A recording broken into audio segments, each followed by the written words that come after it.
Kothamba police station વિસ્તારમાંથી ગઈ 26ના રોજ ખારોલ ગામની સીમમાંથી એક લાશ મળી આવેલી હતી, જેના અનુસંધાને કોઠંબા પોલીસ તત્કાલ ત્યાં પહોંચી હતી અને આ ડિકમ્પોઝ થયેલી લાશ હતી, એટલે એને ઓળખ પહેલાં તો મુશ્કેલ બની હતી, પરંતુ સઘન પ્રયત્નોને અંતે આ જે લાશ મળી આવી હતી એ પ્રભાતભાઈ બારિયા રહે ભીમથલ, આ શહેરા તાલુકાના વતની છે, એની હતી, જેને અનુસંધાને સૌપ્રથમ એક એડી દાખલ કરવામાં આવી હતી। આ એડીને અનુસંધાને આ જ્યારે પ્રભાતભાઈના મૃતદેહને પોસ્ટમોર્ટમ કરાવવામાં આવ્યો ત્યારે પોસ્ટમોર્ટમ રિપોર્ટના આધારે એ જાણવા મળ્યું કે એમના શરીર ઉપર લગભગ 16થી વધારે ઈજાઓના નિશાન હતા અને માથામાં ગંભીર પ્રકારની ઈજાઓ હતી, જેના આધારે આ એડી મર્ડર કેસમાં કન્વર્ટ થયેલી હતી। ત્યારબાદ મર્ડરની જાણ થતાં જ સૂચના પ્રમાણે એલસીબીની ટીમ હરકતમાં આવી હતી અને એલસીબીની ટીમે લાશની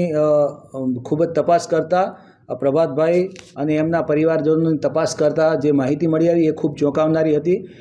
અને માહિતી મળી કે આ પ્રભાતભાઈનું મર્ડર કરવામાં આવેલું છે અને આ પ્રભાતભાઈનું મર્ડર કરવામાં પ્રભાતભાઈના પત્ની દક્ષાબેન સામેલ હતા અને દક્ષાબેને પોતાના જેમની સાથે પ્રેમ પ્રકરણ હતું એ રાજુભાઈ ગુપ્તા સાથે મળી અને એની સાથે આ મૃત્યુ નિપજાવ્યું હતું અને એક ષડયંત્ર હેઠળ પહેલાં તો રામુ ગુપ્તાએ સૌથી પહેલાં 50,000 રૂપિયા આપી અને પોતાની સાથે ફેક્ટરીમાં કામ કરતા બે વ્યક્તિઓ જેનું નામ છે ગણપત અને ગોપાલ અને અશ્વિન, એમાં ટોટલ 3 લોકોને 50,000 રૂપિયાની લાલચ આપી અને પોતાની સાથે કર્યા હતા। ત્યારબાદ મરણ જનાર પ્રભાતભાઈને એમના ઘરેથી બાઇક ઉપર કામ છે એવું કહી અને તળાવના કાંઠે લઈ ગયા હતા અને એ તળાવના કાંઠે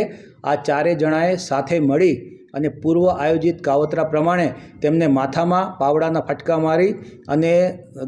હાથ રૂમાલથી તેમનું ગળું દબાવી અને તેમનું મૃત્યુ નિપજાવી અને તેમની લાશ એ તળાવમાં નાખી દીધેલી હતી। ત્યારબાદ 26 તારીખે આ બોડી ગામના સરપંચના ધ્યાનમાં આવતા એમણે પોલીસની જાણ કરી હતી અને પોલીસે પછી એમનું એડી નોંધી અને વિગતવારની તપાસ કરતાં આ સમગ્ર ષડયંત્રનો પર્દાફાશ થયો હતો।